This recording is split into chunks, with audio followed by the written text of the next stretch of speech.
Bienvenue pour notre exploration des grands classiques militaires de la Chine ancienne, des textes fascinants, millénaires, qui ont vraiment infusé la pensée stratégique. On va s'appuyer sur des analyses fines comme celle de Sawyer, par exemple, pour décortiquer un peu tout ça. Notre but aujourd'hui, c'est d'essayer de comprendre ce qui les relie, ces textes, et puis ce qui rend chacun unique. Alors, on y va? Oui, et ce qui est frappant d'emblée, c'est à quel point il reste pertinent. C'est pas juste des vieux manuels de guerre, hein. Ce sont de vraies réflexions sur le pouvoir, la psychologie, la gestion du complexe. On y trouve une sagesse qui résonne encore beaucoup aujourd'hui, même en dehors du militaire. Commençons peut-être par ce qu'ils ont en commun.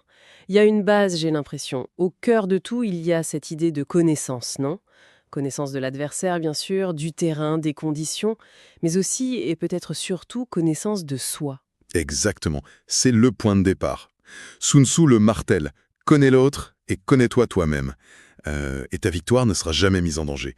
C'est cette connaissance qui permet la flexibilité, l'adaptation. Et cette flexibilité, c'est lié au fameux chi, ce concept un peu élusif. Tout à fait. Le chi, c'est la configuration dynamique d'une situation, le potentiel. L'idée, c'est de sentir l'élan, la pente, pour agir au bon moment avec le maximum d'effet, et si possible un minimum d'effort. Et puis, une autre constante, c'est clair, la méfiance envers la guerre longue. L'usure, c'est toujours mauvais. Coûteux en vie, en ressources, déstabilisant pour l'État. D'accord. Et ça nous mène à un autre pilier, j'imagine. La ruse, la tromperie. Sun Tzu dit même que c'est l'essence de la guerre. Oui, toute guerre est fondée sur la tromperie. C'est une citation clé. Mais attention, c'est pas juste des petites feintes tactiques, c'est plus profond.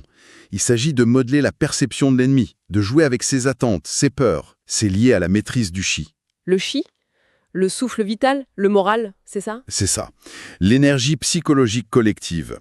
Le but, c'est de saper le chi de l'adversaire, créer le doute, la confusion, l'épuiser mentalement, tout en renforçant le sien. On cherche à briser sa volonté, idéalement avant même le combat, ou au moins à frapper quand il est le plus vulnérable psychologiquement. C'est une guerre psychologique en fait. Intéressant. Et si on regarde certains textes en particulier, les 6 enseignements secrets, par exemple, attribués à Tai Kung, ils semblent très larges, non? Ah oui, Tai Kung, c'est une figure légendaire. Et le texte est impressionnant par son ampleur. Il lit stratégie militaire pure, administration, et même la légitimité du pouvoir. C'est presque un traité de gouvernance globale. Donc ça dépasse le champ de bataille. Carrément.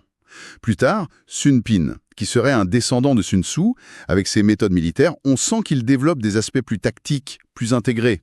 Et c'est là qu'on a la fameuse bataille de Maling. Ça, c'est un cas d'école fascinant. Ah oui, racontez un peu. Comment ils combinent tout ça? Eh bien, Sun Dum utilise brillamment la tromperie psychologique. Il fait réduire le nombre de feux de chaque nuit. L'ennemi pense que l'armée de Sun Pin fond à vue d'œil à cause des désertions. Et du coup, il se lance dans une poursuite un peu aveugle, trop rapide. Et là, Sun Pin l'attend avec une innovation tactique, des milliers d'arbalètes triés cachés dans un défilé étroit. L'armée ennemie est piégée et anéantie. Ingénieux. Ça montre bien l'importance de l'adaptation, de la ruse. Et plus tard encore, le Wei Lo Tzu. Il reflète une autre époque, j'imagine? Oui, on est à la fin des royaumes combattants, une période de guerre totale, très dure. Le Wei Lo Tzu, il est plus pragmatique, peut-être plus austère. L'accent est mis sur la discipline de fer, les récompenses, les punitions. Il faut tenir des armées immenses. Et il y a un rejet assez net de la superstition au profit de l'organisation, de l'effort humain planifié. Et il aborde des problèmes nouveaux. Oui, notamment les sièges de ville. Ça devient crucial à cette époque. Ça demande une logistique, une ingénierie bien différente des manœuvres rapides que privilégiait Sun Tzu. Donc, si on prend un peu de recul, on voit bien ce côté cumulatif de la pensée stratégique chinoise. Sun Tzu pose les bases philosophiques, psychologiques, Sun Pin innove tactiquement, le Wei Liaozhu répond aux défis des guerres de masse et des sièges. Chaque époque apporte sa pierre, en quelque sorte. Exactement. On adapte les grands principes aux nouvelles réalités du conflit. Bon, alors, si on devait résumer un peu cette plongée, qu'est-ce qu'on retient de fondamental? Pour moi, c'est cette vision de la stratégie où l'intelligence, la psychologie, l'adaptabilité, la gestion fine des ressources, Tout ça prime souvent sur la force brute.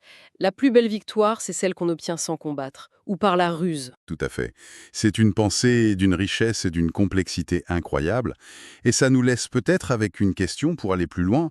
Comment ces vieux principes, manipuler l'info, comprendre la psycho de l'autre, s'adapter sans cesse, jouer sur l'attendu et l'inattendu, comment tout ça continue d'influencer les stratégies aujourd'hui? Et pas seulement militaires, mais aussi en politique, en économie, dans les négociations. Bien au-delà des champs de bataille d'il y a 2000 ans. La question reste entière et elle est passionnante.